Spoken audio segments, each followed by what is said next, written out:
President Obama back in Florida today campaigning for his former VP. It is his second trip to the state in the past few days. Today, the former president urged people to get out and vote. He also went after President Trump on COVID. He's turned the White House into a hot zone. Some of the places he holds rallies have seen new spikes right after he leaves town. And over the weekend, his chief of staff said, and I'm quoting here, I'm not making this up, his chief of staff on a news program says, we're not going to control the pandemic. He just said this.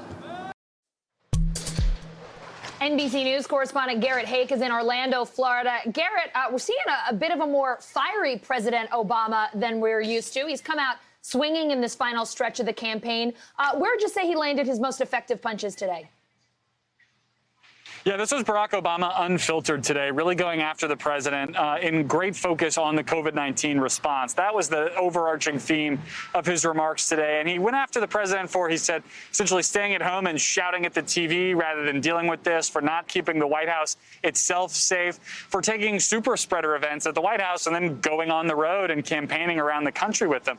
If there's one metric by which we can judge President Obama's comments today, whether or not he got under President Trump's skin, the president himself did tweet that he was watching TV, that he saw President Obama's remarks. He was frustrated that another cable news network was even covering it. So in that regard, I think at least the president was successful. And make no mistake, this was not a message today about persuasion, about trying to win over the few undecided voters who may be left in a state like Florida. This was a speech designed to fire up Democratic voters. And in that regard, it appeared the president was successful. Garrett, President Obama also took aim at what he's calling Republican efforts to dismantle the Affordable Care Act. What did he say on that? You know, this is one of those that I cover pretty closely in my other job on Capitol Hill. 10 years in to the repeal and replace movement to get rid of Obamacare. Republicans have the repeal vote part pretty well down, but they've not ever come up with much on the replace side. President Obama hammered them for that. Take a listen.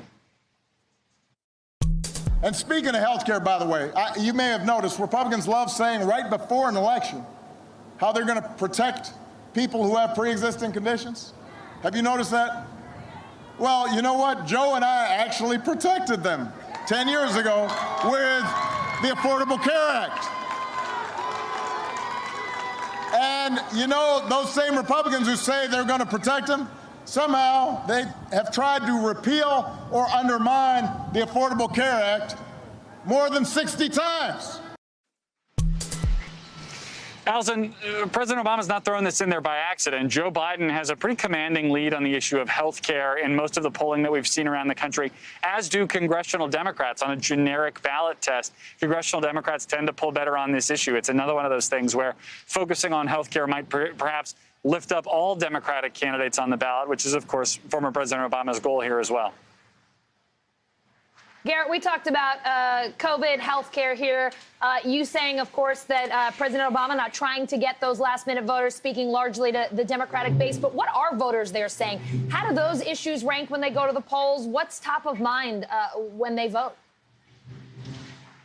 Look, I mean, there's a huge division here between the issues that are animating Republican voters and Democratic voters. I mean, I go back and forth between covering the Trump campaign and the Biden campaign. And around the Trump campaign, it's economic issues. It's the idea of low taxes. And frankly, it's fear, but not fear of the virus, fear of the economic consequences should there be another shutdown. The president has gotten a lot of those Republican voters really stoked up on the idea that Joe Biden would come in and shut down their economy. You heard it even, frankly, from some of the pro-Trump protesters who are here.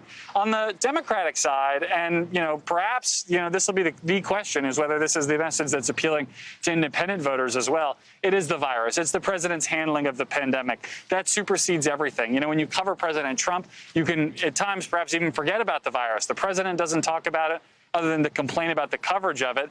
And the rallies are people packed together, not wearing masks, just like they would have been in 2016. The cars are now gone, but this was a drive-in rally. People were socially distant by design. Only a few hundred people here to see a former president of the United States. I mean, this was built to be a reminder of the extraordinary times we live in, and that's part of the Democratic messaging here. Garrett, we know it. Joe Biden, President Trump in a very tight race there in Florida. Biden up just 2% in the state. That is well within the margin of error, according to the latest CBS battleground tracker.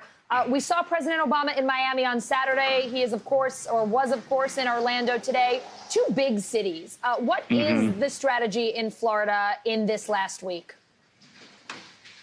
Well, the Biden campaign wants to get one of their big three, that's Joe Biden, Kamala Harris, or President Obama, into all of the major media markets in Florida in this last competitive window here down the stretch.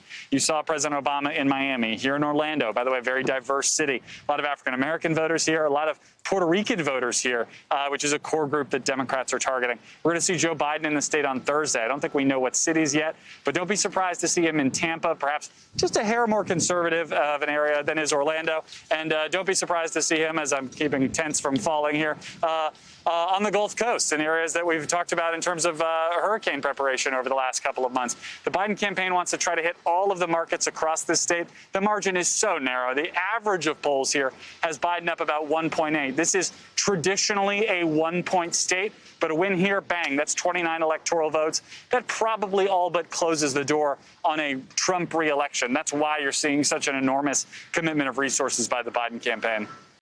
Hey, NBC News viewers, thanks for checking out our YouTube channel. Subscribe by clicking on that button down here and click on any of the videos over here to watch the latest interviews, show highlights, and digital exclusives.